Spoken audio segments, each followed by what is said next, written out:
所以最近呢，台灣 YouTuber 入邊呢，我諗咧大家都眾所周知，花生呢跌到成地都係，就係呢一個 Andy 老師同埋嘉玲事件啊。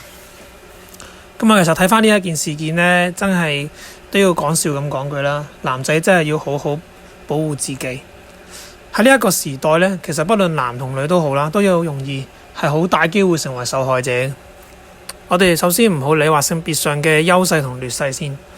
呢一次嘅事件就反映咗喺男女一齊拍拖嘅時間呢，一旦牽涉到一啲嘅金錢啊利益嘅話呢，其實所有嘢到最後呢都係會變到一無所有，變到一文不值。咁講翻呢一件事件啦，其實 Andy 老師嘉玲案呢，我哋可以睇翻上網好多嘅懶人包。咁我而家簡單咁同大家講一講啦。首先第一個時間，2016年9月18號，咁 Andy 老師咧就註冊成立咗佢一個嘅 YouTube 頻道啦，叫做重量級啦。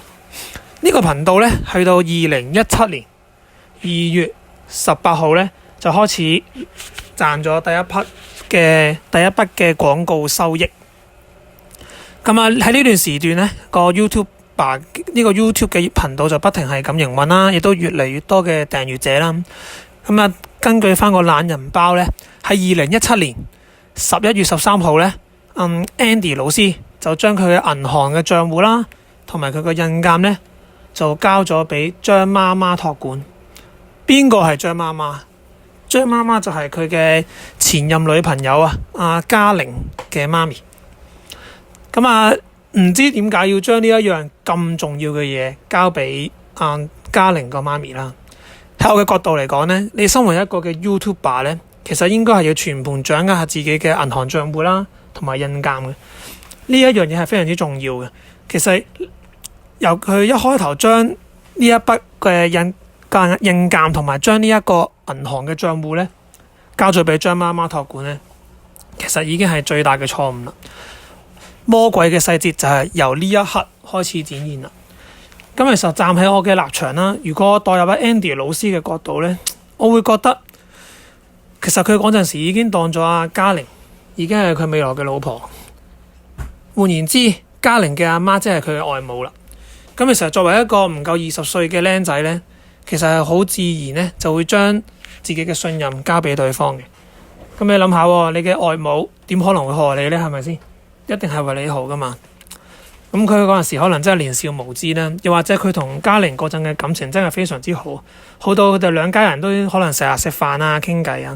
咁自然咪會覺得嚟緊呢一世下半世都係同佢哋一齊嘅。咁呢啲嘅銀行賬戶啊、印鑑交俾佢都冇咩問題啦。再者呢，佢影片中有提到嘅阿張媽媽呢，其實係有一個開公司啊、管理公司嘅一啲嘅經驗嘅。無論行政又好、財務又好啦，呢方面都係一啲有經驗嘅人。咁如果你代入翻當時 Andy 老師嘅立場呢，你好容易會明白點解佢會將咁重要嘅印鑑、銀行賬戶交俾未來外母去託管嘅。其實都好人之常情。我哋唔能夠呢樣樣嘢都係事後孔明，都係結果論嚟嘅。睇完結果先至去睇翻個原因，或者睇翻當時佢個決定。係唔可以咁樣嘅，我哋應該要做人要公平啲嘅，要站喺翻阿 Andy 老師嘅立場。其實佢呢個決定係好合乎常理嘅。好，咁我哋繼續啦。時間線就去到2018年8月14號啦。咁喺呢一年呢，阿 Andy 老師就委託咗阿張媽媽呢設立咗一間有限公司，就叫做群海娛樂股份有限公司。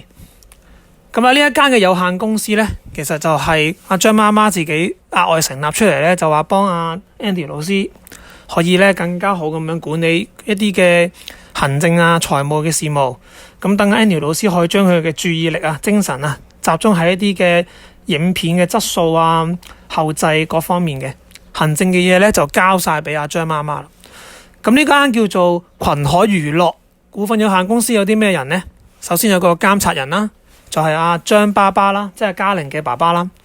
咁呢個監察人咧，張爸爸係冇咩股權噶。跟住就係經紀人啦，經紀人就係阿嘉玲個細妹啦。然後咧就係董事啦。嗱喺董事方面咧，就係有阿嘉玲同埋 Andy 老師嘅。咁佢哋兩個各佔嘅股權咧係25%。嗱，聽住啊，嘉玲25%，Andy 老師25%，即係兩個加埋得50%嘅喎。嗱，作為一個外人咧，我好奇怪嘅。假設呢個頻道 Andy 老師成立完之後，同個女朋友一齊去經營啦，咁理論上都冇理由兩個得25%嘅喎，起碼都應該係50%啦，各自有50%，嘉玲50%，Andy 50%。係啦，嚟到呢度咧，最恐怖嘅魔鬼細節就係啦，董事長啊，就係阿張媽媽，佢嘅股權係佔咗，你哋估下幾多？係佔咗50%喎，係50%喎，即係呢個頻道嘅創立人阿 Andy 老師係得25%喎，成件事係完全唔 make sense 嘅。你諗下，正常嘅邏輯嚟講，我係 Andy 老師，我成立咗呢個頻道，我成立一個嘅，我請阿張媽媽、阿嘉玲媽咪幫手去管理嘅。咁其實張媽媽應該係個員工嚟嘅喎，個身份，我係老細，我係請一個員工開間公司幫我打理，咁我應該係老闆啦，係咪先？點解張媽媽反而會佔咗50%呢？如果單從呢個股權分配呢，一個乜都唔知嘅人一望，咦，唔係喎，阿張媽媽先至係大老細喎，佢佔50%嘅喎，即係反而變咗阿嘉玲同阿 Andy 老師根本就係幫佢打工啊！真係吹佢唔脹啊！成件事真係極之荒謬咯，喺呢一度開始。如果我係 Andy 老師咧，我真係呢一下咧就應該要提告噶啦。不過冇辦法啊，佢嗰陣時咧嗰個 YouTube 嘅權力啊，即係嗰個銀河賬戶啦、印鑑咧，已經係俾阿張媽媽控制咗噶。即係簡單啲嚟講啦，你可以用翻呢一個古代歷史嚟做比喻啊。一個皇帝，佢將佢嘅玉璽，將佢嘅皇權就已經下放到俾一個嘅大臣。就算之後個皇帝想攞翻呢個大權或者印鑑咧、玉璽咧，都未必咁容易嘅。除咗發動一啲嘅宮廷政變啦、兵變啊、暗殺嘅行為之外咧，其實佢冇辦法噶啦。佢已經將所有代表住權力嘅印鑑交晒俾人。如果純粹用法律嘅邏輯嚟講咧，喺呢方面 Andy 老師係冇得打噶啦。其實仲要係佢自願交噶嘛，佢嗰陣時應該係簽咗一啲嘅轉讓文件嘅，將呢個股權啦、50% 嘅股權啦、公司嘅印鑑同埋銀河帳戶咧轉晒俾阿張媽媽。咁所以咧喺法律上嚟講咧，我都基本上係90%肯定啊，張媽媽係一定合法地持有呢一間群海娛樂股份有限公司。所以 Andy 老師喺呢一下都已經係跌入咗深淵噶啦，已經。好啦，時間先又嚟到2020年啦。咁啊 Andy 老師呢個時候先至開始查帳啦。嗱，可能咧佢覺得係出現咗啲問題啦，真係佢嗰陣時好似醒覺咗。嗱，不過我陰謀仲嚟睇下，有機會咧係2020年咧，佢同阿嘉玲嘅關係開始轉變啦。正所謂花無百日紅，正所謂人面桃花相映紅，到最後咧未必係可以一齊行到終老嘅。我覺得嗰陣時阿 Andy 老師就應該同阿嘉玲有啲感情嘅拗撬或者爭執，佢就開始咧對間公司嘅擁有權咧開始着意啦。咁佢就開始想查翻公司嘅嗰個帳號啦，個帳戶係啦，唔係帳號啊，帳戶查翻公司嘅帳戶，睇下佢嗰啲嘅利益啊、分配啊、入數啊嗰啲係點樣嘅。好可惜嘅係，當陣時張媽媽咧就用呢一個嘅正在查、正在整理啊等等嘅藉口啦，無數嘅藉口去拖延。但係拖延得嚟咧，佢同時間喺2020年4月1號咧，佢竟然係用個人嘅名義申請咗咧重量級呢個嘅商標喎。真係最荒謬嘅地方係，原來 Andy 老師咁多年都冇申請自己個頻道有個商標嘅喎，係咁荒謬啊成件事。嗱，你睇下啊，我哋最近都唔係最近噶啦，大家應該都知道台灣有個 YouTuber 叫做波特王啦，佢個商標咧最後係其實俾人攞咗去嘅，最終佢而家已經係要改一個新嘅商標，叫做波特王很帥。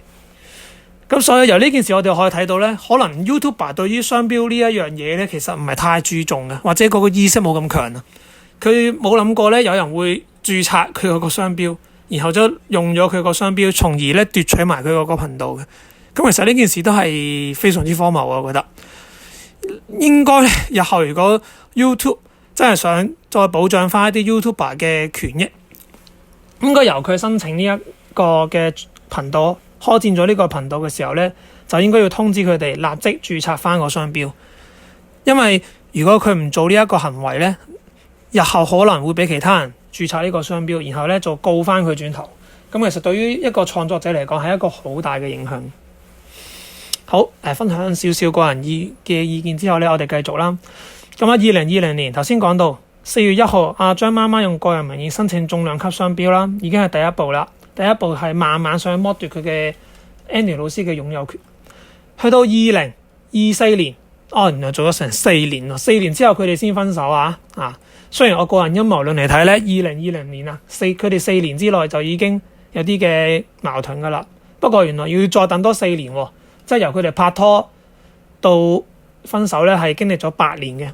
喺第8年佢哋正式分手啦。喺2024年10月26號正式官方宣布兩人分手。咁分咗手之後呢，2024年11月呢，阿 Andy 老師呢就開始咗呢一個地獄嘅生活啦。首先佢係 YouTuber 嘅身份，佢一個重量級 account 同埋重量級 account 分生活都被人踢出咗呢個賬戶。意思即係咩啊？即係佢唔能夠再登入翻呢一個賬號啦。呢個賬號嘅擁有權啦、密碼啦，全部已經係歸咗張媽媽或者係嘉玲所有噶啦。呢個係真係一句好荒謬嘅事。一個 YouTuber 創立咗自己嘅頻道，到最後係登入唔到自己個 account。大家諗一諗都覺得好荒謬。跟住 Andy 老師重量級 account 一個叫 Instagram 啦，同埋重量級 account 嘅 TikTok 啦，都係俾人哋取消咗個賬號噶。呢度去到呢一度呢，Andy 老師已經開始一無所有噶啦。正如佢影片所講啦，已經去到一無所有。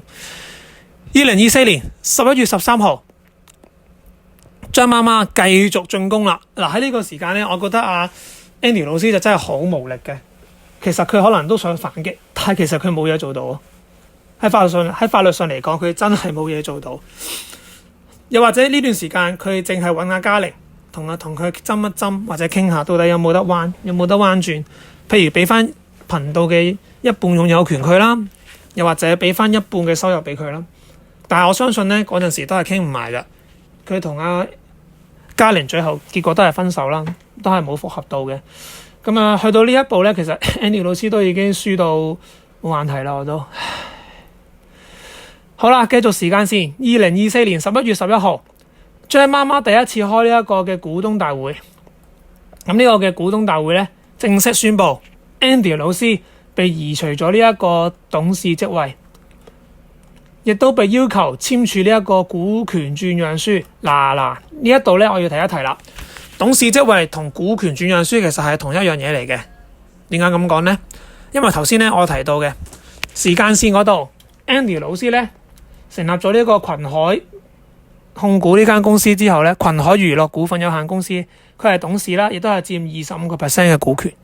咁呢一次嘅事件呢，呢一次嘅股東大會，張媽媽就要求佢，亦都係成功唔止係要求，係成功移除咗Andy 老師嘅董事職位啦。另外股權轉讓書準備埋俾佢啦，即係話呢，你不但止分俾人哋甩咗，俾阿嘉玲甩開，兩人分手啦，不特止，你仲要被奪取埋呢個董事職位，仲要求簽署呢個股權嘅轉讓書啊！股權轉讓書即係佢個25% 嘅股權呢，都要俾埋阿張媽媽或者阿嘉玲。第三項重絕，要求簽署呢一個保密條款。如果 Andy 老師真係簽咗呢一個保密條款呢，咁佢日後如果要申訴或者係追溯翻呢一次嘅事件呢，都會變成違反保密協議嘅。咁大家呢一度一個小知識要留意下，保密條款唔好立亂簽。如果有人拎起一個保密嘅條款俾你簽呢，你千祈唔好簽。咩情況都打死老虎蟹都唔肯簽噶啦，真係。因為你一簽咗之後呢，其實就證明你係會遵守呢一個條約。一旦你講任何嘅內容出嚟呢，都可以俾人控告你違反保密協議嘅。咁真係自己捉蟲嘅啫，自己攞嚟衰。咁第二個頭先講到股權轉讓書啦，咁Andy 老師當然係冇簽到啦。同埋冇簽到保密協議同埋股權轉讓書啦。如果唔係，佢之後都冇辦法繼續打官司。時間先去到2025年2月10號，Andy 老師寄咗一封叫做傳證信函去查帳嘅。咁咧查翻呢一個嘅有限公司，呢間有限公司嘅賬戶。咁啊張媽媽咧2025年嘅2月28號咧就同阿 Andy 講翻，即係回函啦，就話啦，你咧只不過係借名登記嘅啫，借名登記，全世界都知道 Andy 老師先係創辦人。嘉玲媽咪竟然話你係借個名登記嘅咋，話咧要佢5日之內將呢個股權轉讓翻個25% 股權俾佢哋兩母女，同埋要求要結清雙方嘅財物。話呢招真係好絕，基本上去到呢一度 Andy 老師冇辦法唔反擊噶啦，唔通真係乖乖地將個股權轉讓，又簽埋啲咩保密協議咩？根本冇可能。所以咧去到呢一度咧，其實我哋可以睇到嘅，原來咧係咁唔可靠嘅，人性係經唔起考驗。從一開始阿張媽媽攞咗50% 股權嗰一刻咧，其實咧 Andy 老師就已經注定失去咗一個支配權。簡單啲嚟講，就係一個人冇咗一樣財產嘅控制權咧，其實就好容易俾人當係工具人。我都之前睇過一啲嘅影片啦，咁阿嘉玲咧喺一個訪問入邊咧講笑咁話咧，點解會中意佢？其實件事就係咁嘅。其中一個嘅記者就訪問阿嘉玲，點解你會中意 Andy 老師啊？咁阿嘉玲講笑就話，因為佢係一個工具人。咁當然啦 ，Andy 老師嗰下梗係笑住打佢啦。但係而家我哋事後孔明啦，我哋有馬後炮啦。睇翻原來嘉玲一直都只係當 Andy 係工具人。作為一個男人，其實都係好大嘅悲哀。一個男人開咗一個頻道，請埋前女友一齊，大家夾手夾腳，一同成長，一齊打坐啊，唔係打切，一齊打咗一個頻道，諗住開開心心，最後可以見共諧連理，結果落得咁樣嘅下場。如果我係 Andy 老師咧，我都未必可以咁有呢個意志去咁快企起身去申訴翻呢一件事。不過我覺得不過我話個人有陰謀論啊，我都係一個好陰謀論嘅人。我覺得佢哋名義上話係2024年正式分手，其實我覺得未必。作為一個男人，如果嗰一下先至分手咧，係冇可能有呢個意志，冇可能有咁清晰嘅頭腦去講翻呢件事嘅。應該都仲係沉迷喺呢一個嘅傷痛啊、悲傷入邊。所以我覺得有機會係2024年之前，佢哋已經實際上分咗手㗎啦。只不過咧，2024年咧就直接宣佈嘅啫，即係官方宣佈咁解啫。女人永遠都唔會明白咧，又或者咁講，大家都可能會忽視咗男性啊被分手或者被拋棄嗰種嘅痛苦嘅。好多時大家都只會關注女方被拋棄嘅。但係咧呢個時代其實男女已經唔同，已經係好平等㗎啦。有陣時係女人咧比男人更加恐怖。你會見到好多渣女啦，即係同渣男差唔多嘅級數，不停利用男士對佢嘅好啦，而係去獲得一啲嘅利益。呢件事啊正正反映出啦，阿嘉玲正正就係一個由頭到尾都係將佢嘅男朋友當係一個工具人，然後去獲取權益。相信所有嘅男性嘅同胞咧，男性同胞睇到呢件事都只會係義憤填膺。睇翻呢件事啦，我哋繼續講落去啦。咁呢件事去到而家咧，Andy 老師咧就已經係正式法律提告啦。不過咧我估真係坦白講，成功嘅機會都比較低嘅。要攞翻呢一間嘅頻道，攞翻呢一間公司，其實都冇乜可能嘅啦。咁但係正所謂柳暗花明又一村，山重水復疑無路啊。Andy 老師經過呢一次咁大嘅挫敗咧，其實係有一個嘅強大嘅光環。光環就係一個受害者嘅光環，一個被渣女拋棄利用嘅光環。呢個光環有幾勁呢？我帶大家睇一睇。喺2025年11月，喺2025年嘅2月11號唔係11月Andy 老師咧就上載咗一支影片，就叫做10年了227萬訂閱重量級 Cloud 原來不是我的嘅影片。揭露咗自己嘅心血俾嘉玲一家搶去嘅事件。呢一段影片啊，直接令到咧Andy 老師自己個頻道原本係得22萬訂閱數嘅啫，但而家第二日就去到106萬啦，去到15號已經突破埋200萬訂閱啦。簡單啲嚟講咧，佢應該係將佢所有喺原本頻道嘅 fans 吸咗過嚟，都仲要再多翻。其實都未多嘅，係吸大部分都吸咗過嚟咯。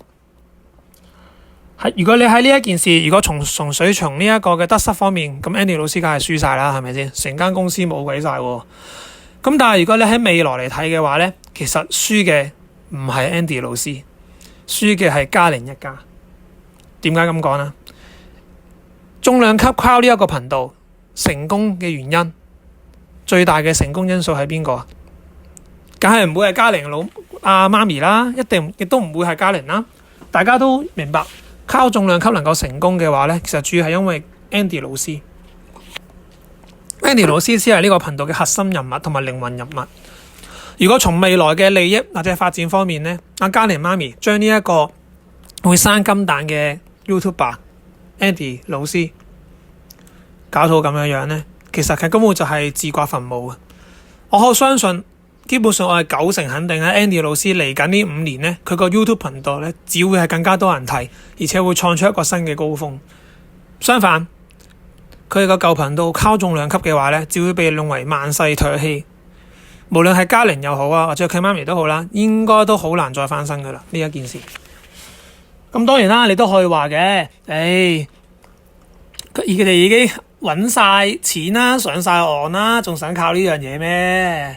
咁你又啱，咁但係又咁諗喎，原本佢可以繼續利用 Andy 老師繼續揾落去，揾到10年8載嘅喎，而家咁樣咧就乜差都冇啦。同埋唔好唔記得啊，當一個人嘅收入高咗之後咧，佢嘅消費咧都會係高咗好多嘅。而家嘉玲同佢媽咪咧面對住一個咁大嘅困境咧，未必能夠再有咁高嘅收入去維持佢哋而家嘅開支，咁所以咧好難講啊。到底到最後呢件事，短期嚟講咧，Andy 老師係輸到一敗塗地啦。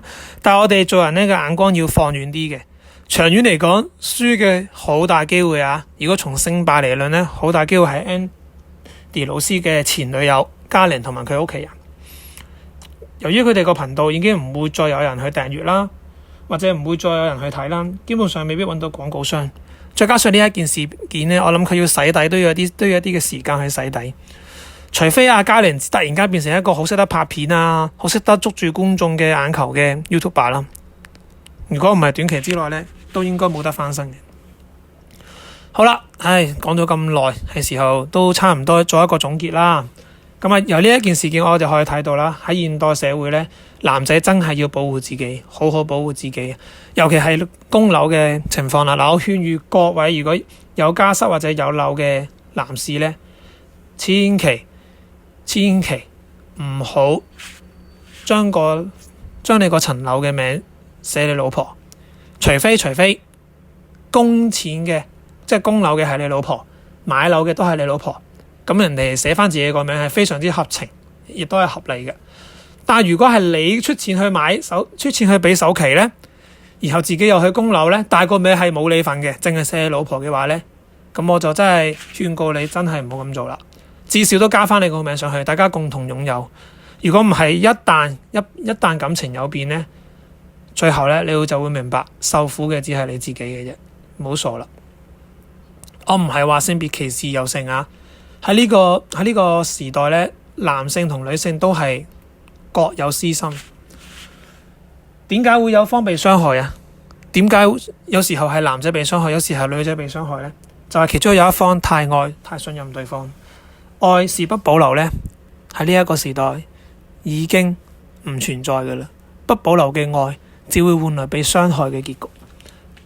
好，呢個就作為今晚一集嘅結論啦。咁希望大家聽完呢覺得啱聽啊，覺得有 point 嘅話呢，就訂閱翻我嘅頻道啦。嚟緊我都會繼續講一啲有關時事嘅新聞嘅，分享下我嘅睇法，同埋幫大家做一個好簡單嘅懶人包。多謝各位。